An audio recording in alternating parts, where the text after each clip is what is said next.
औज़ुबिल्लाहिमिनश्शैतानिर्रजीम बिस्मिल्लाहिर्रहमानिर्रहीम। I am your chemistry teacher Shahzeb Kiyani और आज हम डिस्कस करेंगे फ़िज़िकल प्रॉपर्टीज़ ऑफ वाटर। अगर हम वाटर की बात करें तो water is made up of two elements. Water जो है वो दो एलिमेंट से मिलकर बना हुआ है, ऑक्सीजन, ठीक है, एंड हाइड्रोजन। तो इसको वाटर को हम कट करके यहाँ पर हम लिख लेते हैं हाइड्रोजन। तो water is made up of oxygen and hydrogen. One atom of oxygen, एक ऑक्सीजन का एटम कंबाइन करता है टू एटम ऑफ हाइड्रोजन के साथ to form one molecule of water. एक ऑक्सीजन दो हाइड्रोजन के साथ कंबाइन होता है, ठीक है। तो मैं इसको ऐसे लिखूंगा H2 प्लस 1/2 O2।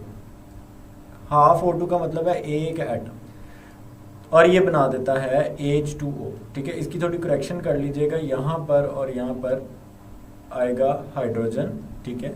इन दोनों जगह पे आएगा हाइड्रोजन लाइक दिस, और यहाँ पर आना है ऑक्सीजन। यहाँ पे मैं जैसा कि आपको बनाकर दिखाता हूँ, थोड़ी सी मिसप्रिंटिंग है, इसको आप ठीक कर लीजिएगा। तो H bonded to oxygen like this. तो दो हाइड्रोजन है और ये दोनों के दोनों ऑक्सीजन के साथ बॉन्डेड है।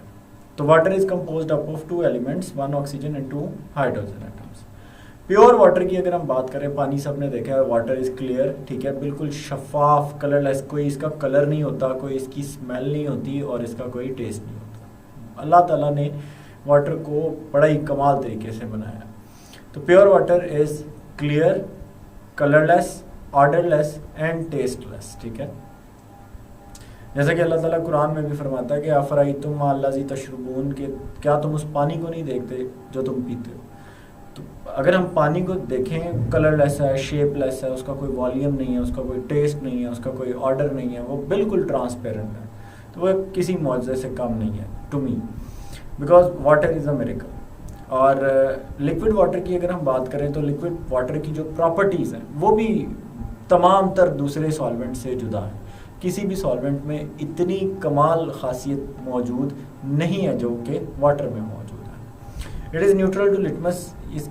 इसकी pH जो है वो 7 होने की वजह से लिटमस का इस पर कोई असर नहीं होता है, यानी ना तो ये एसिडिक है और ना ही ये बेसिक है।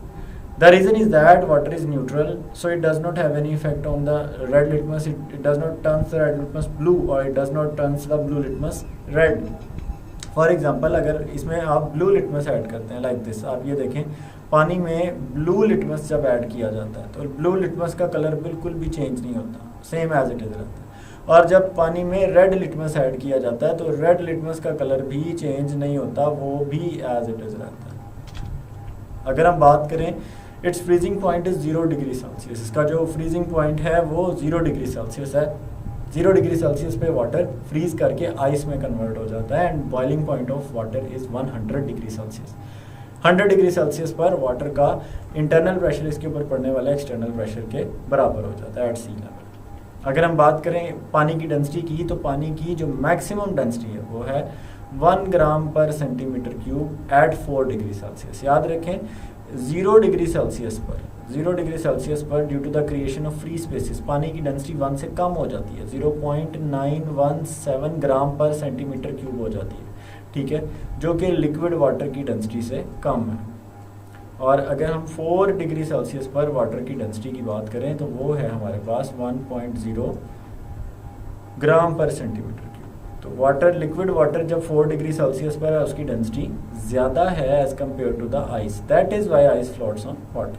9th क्लास चैप्टर नंबर 6 में भी हम लोग, और चैप्टर 5 में तो हम ये बड़ा डिटेल से पढ़ते हैं हाइड्रोजन बॉन्डिंग वाले टॉपिक में। It is excellent solvent for ionic as well as the molecular compounds, ठीक है। इसमें आयनिक सॉलिड्स, तमाम तरह आयनिक सॉलिड्स क्योंकि आयन से मिलकर बने होते हैं, पॉजिटिव और नेगेटिव आयन से मिलकर बने होते हैं, इसलिए ये आसानी से वाटर में डिज़ोल्व हो जाते हैं। और तमाम तर नॉन आयनिक पोलर कंपाउंड्स, मैं यहाँ स्पेसिफिकली मेंशन कर दूँ, जितने भी नॉन आयनिक यानी मॉलिक्यूलर कंपाउंड्स हैं जिनमें कोवलेंट बॉन्ड मौजूद है, तो नॉन आयनिक पोलर कंपाउंड्स भी पानी के अंदर सारे के सारे डिज़ोल्व हो जाते हैं, ठीक है। तो non ionic polar compounds are also soluble in water. हम बात करते हैं जी कि पानी की हीट रिटेन करने की जो कैपेसिटी है, पानी की हीट को अपने अंदर एब्जॉर्ब करके रखने की जो कैपेसिटी है, इसको हीट कैपेसिटी कहा जाता है। It has unusually high heat capacity, पानी बहुत ज़्यादा टेम्परेचर को अपने अंदर रिटेन करके रख सकता है लंबे अरसे तक। अबाउट 4.2 जॉल पर ग्राम पर केल्विन है। ये इंपॉर्टेंट मल्टीपल चॉइस क्वेश्चन है जो अक्सर एग्जाम में पूछा जाता है। विच इज़ अबाउट 6 टाइम्स, जो कि तकरीबन 6 गुना है, ठीक है, 6 time greater than that of rocks. This specific property of water is responsible for keeping the earth temperature with in limits. यही वो टेम्परेचर है, यही वो कैपेसिटी है जिसकी वजह से हमारे पास दिन और रात के वक्त टेम्परेचर इतनी जल्दी चेंज नहीं होता। आपने देखा होगा कि रेगिस्तान में जहाँ पर रेत मौजूद है वहाँ दिन के वक्त बड़ी शदीद गर्मी होती है और रात के वक्त बड़ी शदीद सर्दी होती है, क्योंकि सैंड जो है वो एज सच हीट को रिटेन करके नहीं रख सकती। इसलिए जैसे ही टेम्परेचर चेंज आता है वहाँ एटमॉस्फेयर में फ़ौरन से चेंज आ जाता है। लेकिन वाटर के पास हीट कैपेसिटी है, ये हीट को रिटेन करके रखता है, ये हीट को एब्जॉर्ब करता है। तो दिन के वक्त एकदम से टेम्परेचर बहुत ज़्यादा हाई नहीं होने देता और रात के वक्त एकदम से ये बहुत ज़्यादा टेम्परेचर लो नहीं होने देता। अगर हम बात करें डे टाइम की, तो देखें डे टाइम अगर ऐसा ना होता तो डे टाइम में टेम्परेचर बहुत ज़्यादा हाई हो जाता एंड ना रात के वक्त टेम्परेचर जो है ये बहुत ज़्यादा लो हो जाता अगर वाटर की हीट कैपेसिटी ऐसी नहीं होती। तो वाटर एक बड़ा ही कमाल सॉल्वेंट है। It has very high surface tension, ठीक है, इसकी सरफेस टेंशन बहुत ज़्यादा हाई होती है। और this unique property of water is responsible for capillary action. Capillary action is the rising of water inside the capillary tube, ठीक है। अगर हम बात करें कैपिलरी एक्शन की, तो capillary action is the process, ये वही प्रोसेस है जिसके ज़रिए water rises up from the roots of the plant towards the shoots और the aerial parts. Capillary action वो प्रोसेस है जिस प्रोसेस के ज़रिए वाटर पानी जो है राइज होता है फ्रॉम द रूट्स से, पौधों की रूट से, टू द लीव्स, पत्तों तक। द प्रोसेस इज़ वाइटल, ये प्रोसेस इंपॉर्टेंट है for the survival of land plants.